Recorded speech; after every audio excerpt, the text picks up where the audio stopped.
Ballers, welcome back to Baldur's Gate 3, where we are rapidly approaching the end of the game. I know we're wrapping up stories is where we are, and the slow, methodical progress I've been making through Lower City has been utterly incredible. By far and away the densest video game ever, and Act 3 is full of it. Full of little bugs here and there, especially... I feel kind of bad for Larian, because it's so dense, and there's so many intertwined story angles going on, that there is very occasionally just dialogue that's in the wrong place. And one of those things earlier on was that I visited Carrion, this creature that is body parts strewn across his building and cellars and dungeons. And he told me immediately, he's like, oh, Oscar, the artist you rescued in Act 1 who owes you 800 gold. Well, he's possessed and I have the cure. And I'm like, is he? I don't know. He's like, yes, you found him possessed, didn't you? And I was like, I don't know. I guess. It's the only reason I haven't killed Carrion yet, because clearly he's a bad guy. But that's the situation. So I was on the hunt for that. I had some really great moments before we get to that, though. And one was the conclusion of Shadowheart's story. I had this lurking in the back of my mind for a while, and I'll be honest with you, I thought we'd finished the story. I generally did, because in my quest log in the journal, I actually said it was done. But what people are like, no, there's more, and I really appreciate this kind of backseating where it's like, there's more, and you should really check it, and they're trying to do it through gritted teeth and all that kind of stuff, which was great. So I checked it again, and the way it works is kind of odd, is it says the quest is complete, and it actually highlights as complete, but if you click on another part of the journal, it says, and maybe you could find a parents. It's like, there's a thing. Maybe if you went to the House of Grief, maybe something would happen there. And I was like, okay. So thankfully, I found the House of Grief and went inside. And I was so excited for this. I would say, as much as I love Karlach, her story is a little weaker than Shadowheart's. Karlach's story is revolved around just saving her, but the details are obviously a little obscured because she went through horrors and things and in Avernus.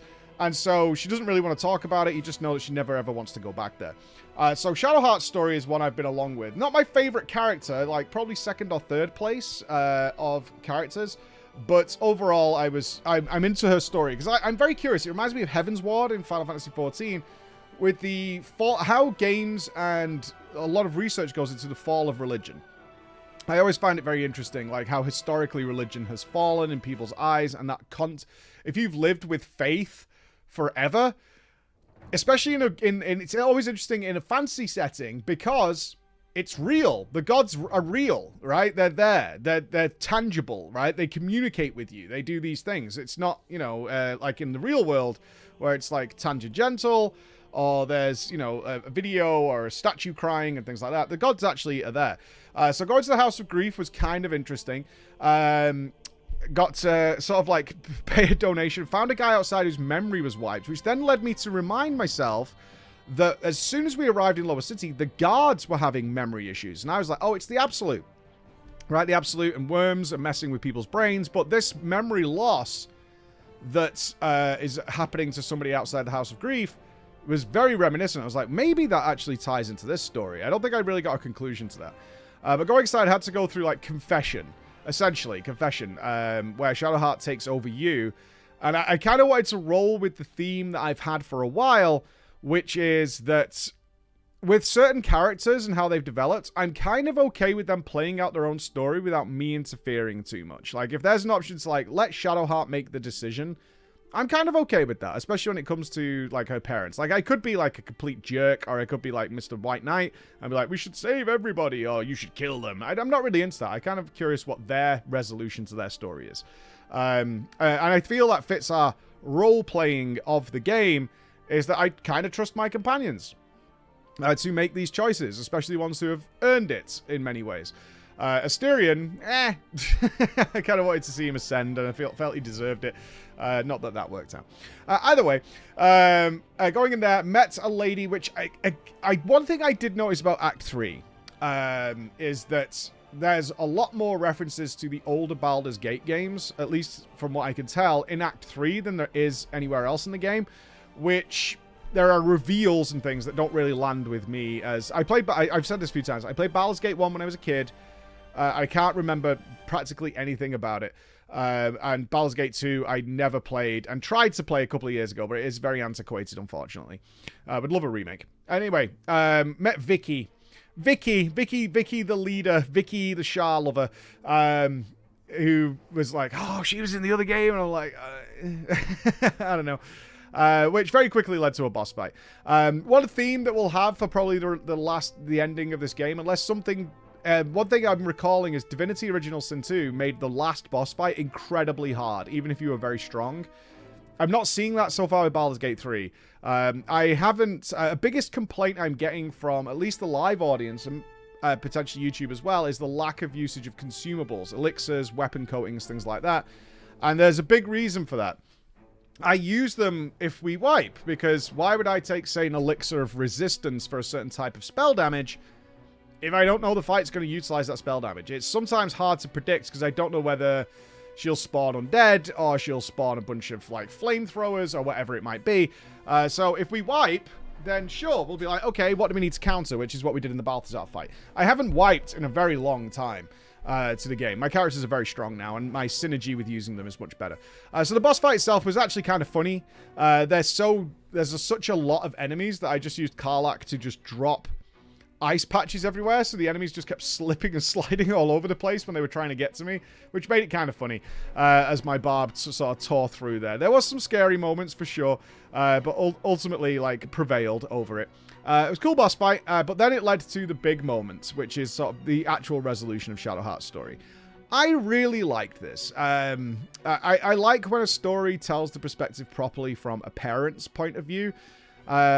These two parents that you find strung up have been tortured and mentally drained for years. Years and years and years, since Shadowheart was a child. And her mother's mind has deteriorated to the point where she recognizes that her daughter's there, but she's sort of drifting in and out of reality almost. But her dad has been able to maintain some of his mental faculties, in fact, quite a lot. And talks kind of like I would like to talk. Is like, you will... The idea is, like, she either frees them and loses her gifts or powers, or she kills them and she's free. And as a parent, he's like, we're done. We're so done. We've given you what we could. It's not your fault, which I really liked. It's not your fault, but it is time for us to go, because the greatest gift we can be left with in the afterlife is knowing that you are okay. And I was, like, thinking about my kids. Like, it brought up those thoughts. It's like, yeah, like, the thing that I would want the most, should I be in a situation where it's me or them, is to know that you will go on and do something. And it's quite touching. I'm feeling kind of emotional right now talking about it. And I fully agreed with that. Yeah, I really wanted Shadowheart to make the choice as to what she wanted to do, which she ultimately ended up doing. Killing her parents and them turning into these... apparently, there should be kind of a cutscene here. Obviously, I've never played it, so I didn't know, but I found out afterwards, it's like, okay, the game actually bugged here and did not play the cutscene, but I get the idea. She killed her parents. And they turned into these, like, ascended balls of light to move on and always be with her. I thought that was a really touching ending. And overall, I think Shadowheart's story was wonderful. It was very, very nice. Yeah, I enjoyed it a lot. I enjoyed the whole journey. I kind of suspected very early on, I think we mentioned it in the video, is like, I think she's going to lose her faith at some point, but she didn't. She went with a different path in the eyes of Selûne, which makes sense, given that she's always had faith, and faith is a big part of her life. So it totally made sense that would happen. But ultimately, wonderful. Let's move on to the darkness of the situation, though. Okay, so I did find Oscar. He was in the next building over. Okay, so... Obviously, I was aware from my earlier conversations with Carrion that Oscar was going to be possessed. And going into their house, you can hear all this trouble going on outside. It was very apparent something bad was going on, and going in the house is infested with ghosts. And finally met his wife that he had run away from in the beginning of the game and was returning to. We gave him the gold to get back to Baldur's Gate so he could get back to his wife. That was the idea. But now he's possessed, he's angry, he's calling her all kinds of really ugly names. And she's like, it's not him, you know, she's still got the love. It's like, this is not him. She believes wholeheartedly, like, he wouldn't behave this way. Something's wrong. And exploring the house, we do find a possessed painting up in the roof. And... interestingly enough, it ends up sort of saying that this is linked to Carrion in some way. So I was like, oh, okay, And the only reason I hadn't killed Carrion is because he had something to do with the possession. And it turns out he's the one who's probably cursed him in some way, because he all with hags and things like this are like, it's the monkey's paw. Be careful what you wished for. Yes, you want to see your husband again. Well, he's a zombie. Ha ha ha ha ha. Etc. Etc. And then it recalled to me is that I had this quest. Carrion wasn't going to help me because he wanted me to find these escaped zombies of his. In particular, Thrumbo. I had to find Thrumbo. And I've been looking for Thrumbo all the time. I'm like exploring all these areas of Baldur's Gate to eventually bump into Thrumbo. It wasn't a primary quest, but I'm exploring every inch I can to find Thrumbo. And I'd only found one of the zombies who had told me that Thrumbo was down some stairs and across the sand, which then obviously made me think of a beach. I had found these water speakers which had stairs leading down to a beach, but that didn't prevail anything. I then remembered very early in Baldur's Gate that I met a zombie that was charging people to just punch and hurt him because he can't die or anything, so you could just beat the crap out of him and he would be fine with it. So I went and was like, oh, I wonder if he probably is one of these undead. So I went back there and he gave me another clue. It's like it's near the water. I'm like, okay, so he's near a beach somewhere. So I browsed in the map of all the beaches. And I could definitely see people saying you kind of maybe need to Google where he is. Similar to another quest, which I'm guaranteeing we won't finish, which is to find all the pieces of Dribbles the Clown. I found 5 of them, and it says it's only half. And I've explored a lot of places, so I don't know where the rest of those things are. And I'm not sure I'm going to spend the rest of my stream time just sort of like blindly hunting. So maybe we'll Google it or whatever. But I went down to another beach where I got attacked by some Sahagin. Which was fine, killed them off and rescued some people. So I was like, okay, I've clearly not been here, even though it was uncovered on my map, because this attack happens. So I browse around there for a little bit. And we are getting to that point where, again, I'm going to mention it a little bit more, is people are like losing their minds because it is hidden, but I should be able to see it, but I couldn't see it. And I was in a building, and it's just an empty building. And I was 99% sure I'd been there before, because a lot of the buildings in Baldur's Gate 3's lower city look the same, especially the smaller ones. And so I was like, yeah, I'm pretty sure I've been in here before, because the door was open. Like, I had clues. Like, the door was already open.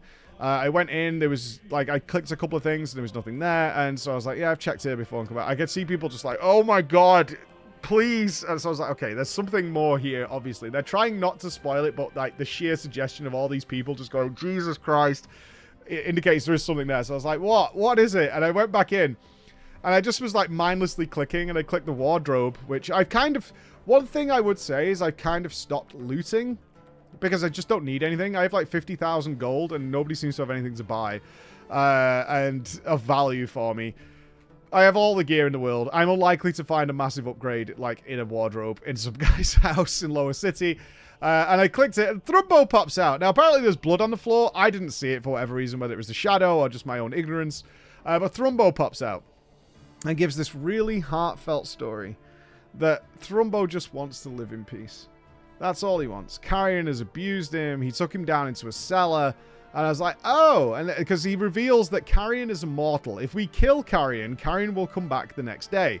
And there's a secret room beneath Carrion's room that Thrumbo got taken to and then released. And I was like, oh, right. So we have to go down there and maybe kill a Horcrux or something. But he's just saying, like, I'm never going back. Carrion's bad, blah, blah, blah, blah, blah.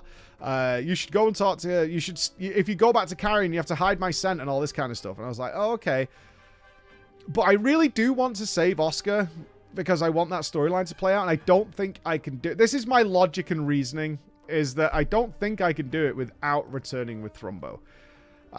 Because that's Carrion's deal. And my choices generally at that point would be either to kill Carrion and not finish Oscar's storyline, or take Thrumbo's corpse back. And honestly, Thrumbo is a zombie, which is not, in my opinion, great for the world. To have zombies running around, they tend to, you know, eat brains and be generally kind of gruesome and stink. And, well, Thrumbo died. And what was really interesting here is that Thrumbo had the heart of Carrion inside him. And my immediate thought was, you lying sack of beans, Thrumbo. You are totally in on this, and you knew you had the power of it, and blah, blah, blah. I know what you're thinking, because if you've played this, then you know what's really happened. And it only dawned on me about 5 minutes later, as I was returning to Carrion. So I killed Thrumbo, I did. He didn't really deserve it. I know that now, he didn't deserve it. But it is what happened. It is what happened, and I felt justified slightly. I've got to admit, I was walking the line of my own morality on this one. And headed back to Carrion. And it then dawned on me as I was approaching Carrion, it's like, oh. Yeah, Thrumbo probably didn't know that was inside him. And the reason Carrion wants him back so much is that Thrumbo has the heart of Carrion inside him. And that's why he... Yeah. Yeah. And it also got way worse than this. It got so much worse. Because I go back to Carrion and I'm like, in my mind, I'm going to go, hey, I killed Thrumbo. So give me the cure for Oscar. And that doesn't play out that way because he goes, wait a minute. Where's the thing? This is his corpse, but there's something missing. You've taken it, and immediately goes into a fight. So I was like, God damn it. I achieved nothing doing this. I achieved absolutely nothing doing this.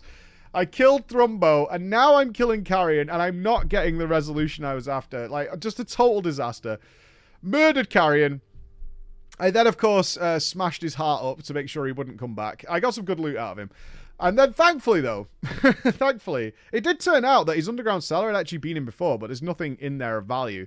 It's just like a dungeon, a blood autopsy workshop, whatever you want to call it. Is that I found a torch which will cleanse possessed items. I was like, oh, okay, this is how you resolve Oscar. So I did get some result out of it after defeating Carrion. I went back to Oscar. At this point, I've got to admit, guys, I'm a little tense about what's happened, and I'm being judged very heavily about the Thrumbo situation, because people really like Thrumbo. I did feel bad about Thrumbo at this point, but I was like, well, at least we'll get to save Oscar. Well, I went up and I cleansed the painting to release Oscar from his possession, which it does do, and the lady possessing Oscar is freed. It then turns out, and this is why this game's so good. This is why this game's so good, because the story is just going to take you on twists and turns the whole way. It's going to go, it keeps flipping how you feel about things. Oscar is the biggest super jerk of all time. So it turns out that this lady was happily dead in the afterlife, resting in peace, until Oscar dragged her soul back just so he could fawn over her and apologize, while also tricking this nice rich lady into marrying him so he could live a life of luxury, while upstairs he's playing the one-eyed snake to this painting which is dragging this soul back. And she's furious. She's absolutely furious. I really tried to not kill her, but she's already a ghost, so what could you do? Because it breaks out into a fight. I generally tried every dialogue option to be like, just return, be happy, I'll deal with it, it's fine. But she's so angry, she's so furious, she's got the wrath of a woman scorned, and she unleashes on the world. So dealt with that, and then Oscar, the biggest jerk in the world, turns to me for support to say he really does love his new wife. Right?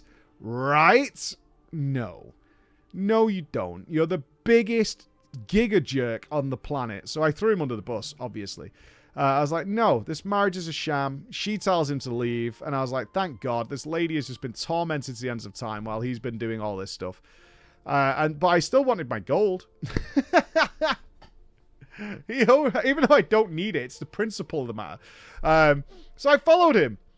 And he runs back upstairs in order to fawn over the painting again. He runs back upstairs where he's all like, well, I guess I'll leave now, and won't give me a reward, won't give me any money. Nothing. So he had to die. Because so much death has occurred to free him at this point. We've killed Thrumbo, we've killed Carrion, we've re-killed his ex-girlfriend, we've broken up a marriage. Of course he had to die. So I executed him. Because he had no money either, the friggin' poor. He had no money either, so I had to kill him. It was the only logical conclusion that we could come to at this point. I don't feel bad about it. The guy was just an idiot. Brought him down, and in a weird twist of fate, she was really annoyed at me, his wife. Even though she kicked him out and all that, she was like, nope, you're out of here. You're out, you're gone. And I was like, all right, I wash my hands of this whole situation. Lots of death has occurred here. You've got your life to rebuild. I'm going to leave you and call it good there. All good. Absolutely fine. My final mission of the day to wrap up was to find this minsc character that no matter what we say to Jaheira, it's always about minsc. Always about minsc. So I was like, right, we've got to find minsc. And the clue was somewhere in the sewers. And I was like, I'm pretty sure I explored the entirety of the sewers, but never found minsc. So they say it's in the northwest. So I was like, oh, okay. It's somewhere down here that I must have missed, which is fair enough. So I went back down into the sewers, and it turns out it was an area that I'd unlocked way earlier, so I guess I got a much easier fight than what you're supposed to get here, because I had already broken into this area and killed a lot of the Stone Lords people. And it was fine. It was totally fine. So I did non-lethal on minsc because Jaheira wanted him, so it made sense to not kill minsc because he's clearly confused or whatever. So I did non-lethal on minsc and finished off the doppelgangers. And now we have minsc and his little rat hamster Boo, which is kind of funny. And he joins as a companion. I really have to question, I'd like to see your thoughts on this as well, about adding a companion so late in the game. Because looking at my dungeon journal, I've got a dragon to investigate under the keep. And I've got a couple of things to do, but ultimately a lot of the storylines are wrapping up, and it's giving us another companion now. Like, I already thought, like, Halsin was pretty late, and Jaheira was pretty late, because they're, like, later Act 2. But to get another one, like, really late Act 3, and I suppose it depends if you know he's there, or the order of events you do, is you could probably pick him up way earlier, but it still felt very odd. To get another companion there, because although he's kind of funny and goofy, he seems to fill this like Barb fighter role, which I don't need because my character's doing it. And at this point, I'm very entrenched with my team. Like Jaheira, Shadowheart, and Karlach are just the best team. I love that team; they're great. So I don't know. It's not somebody I'm going to use. Probably on a second playthrough, I can utilize him more to see what he wants to do. Try and get him earlier, so I can actually get some gameplay out of him and see how he works. But very odd to add another. I think it's more like a bonus character than anything else, which is fine. No issue with that at all. So that's where we're going to finish for today, because my next stop is really to probably finish the game, guys. I think we're in position to do that. I think I am going to make some choices to like not to do dribbles. It feels kind of, I don't know, lame to just Google at this point like where the answers are, or just like ask the audience like where the answers are. I kind of want to do a second playthrough, try and find them naturally. And then if not, then I'll Google it myself, right? If I can't find them all the second time around, I'll do it that way. But next time, we're going dragon hunting, and we'll see where that takes us. Thank you so much for watching, guys, and I'll be back again soon. Bye, everybody.